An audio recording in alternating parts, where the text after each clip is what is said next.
আপনারা দেখছেন 24 ঘন্টা ইন্ডিয়া টিভি, সর্বদা সবার পাশে সবার। 2024 রাজ্যের বৃহত্তম সাংবাদিক সংগঠন অ্যাসেম্বলি অব জার্নালিস্ট এক প্রতিনিধি দল আজ রাজ্যপাল ইন্দ্রসেন রেড্ডি নাল্লুর সাথে রাজভবনের এক সৌজন্য সাক্ষাৎকারে মিলিত হন।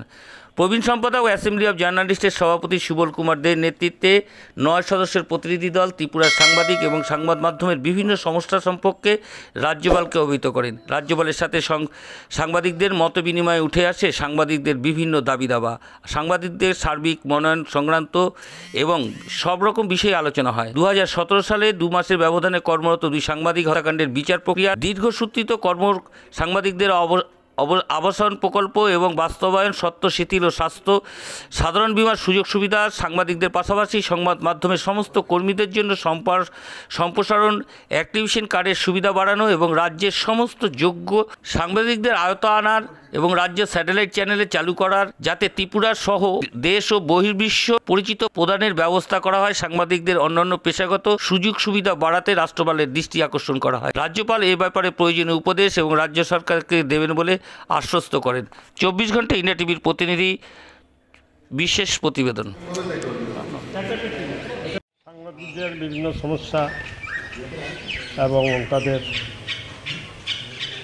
উপর যে আক্রমণ হয়েছে বিভিন্ন সময়, এগুলি ঘটনা নিয়ে আলোচনা।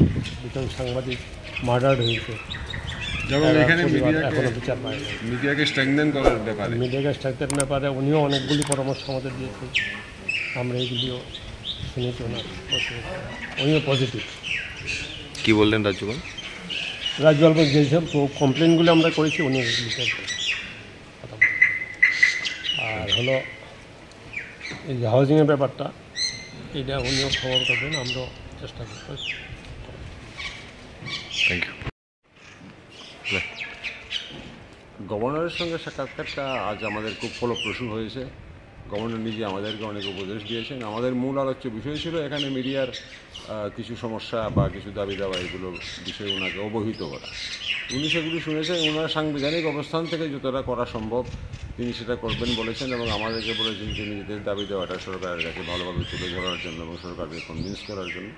সরকারও সিম্পেথেটিক, যথেষ্ট সহানুভূতিশীল এবং অবশ্যই রাজ্য সরকার এগুলো দেখবেন এবং উনি ওনার যে সাংবিধানিক ভূমিকাটা উনি পালন। Thank you. মূলত কী বিষয় নিয়ে আলোচনা হয়েছে এখানে? আমরা অ্যাসেম্বলি অফ জার্নালিস্টের পক্ষ থেকে আজকে আমরা আমাদের রাজ্যের গভর্নরের সঙ্গে দেখা করলাম এবং গভর্নর অত্যন্ত খুব সুন্দরভাবে আমাদের সঙ্গে কথা বললেন এবং অত্যন্ত সহৃদয়তার সঙ্গে উনি আমাদের কথা শুনলেন এবং আগামী দিন আমাদের যে সমস্ত আমরা যেগুলি বললাম, যে ইম্পর্ট্যান্ট কিছু ম্যাটার নিয়ে আমরা কথা বললাম, সাংবাদিকদের সুরক্ষা এবং তার এখানে একটা আবাসন প্রকল্প তৈরি করার ব্যাপারে, সাংবাদিকদের চিকিৎসার ব্যাপারে এবং বিশেষ করে স্যাটেলাইট চ্যানেলও কী করে করা যায়, এখানে এই সমস্ত বিষয়গুলি আমাদের আলোচনার মধ্যে এসছে। তো উনি আমাদের প্রত্যেকের ব্যাপারে সহযোগিতা করবেন সেটা বলেছে। তো এর জন্য একটা লিখিতভাবে ওনার কাছে আমাদের যে বিষয়গুলি আছে সেগুলি আমরা তুলে ধরতে হবে আগামী দিন। এবং সবচেয়ে বড় কথা উনি বলেছেন যখনই প্রয়োজন হবে আমরা ওনার সঙ্গে কথা বলতে পারবো, এই সমস্ত বিষয়গুলো নিয়ে আলোচনা করতে পারবো এবং দরকার পড়লে উনি মাঠে নেমেও আমাদের জন্য এটা চেষ্টা করবেন, যেটা সাধারণত আমরা অনেক সময় পাইনি আমরা আর কি। এটা ওনার কাছ থেকে পেয়ে সেটা খুব ভালো লাগছে।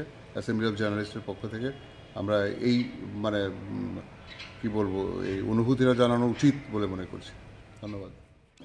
আজ এ পর্যন্ত। সঙ্গে রাখুন 24 ঘন্টা ইন্ডিয়া টিভি। দেখতে থাকুন সব জেলার সব খবর সবার আগে 24 ঘন্টা ইন্ডিয়া টিভির পর্দায়। নমস্কার।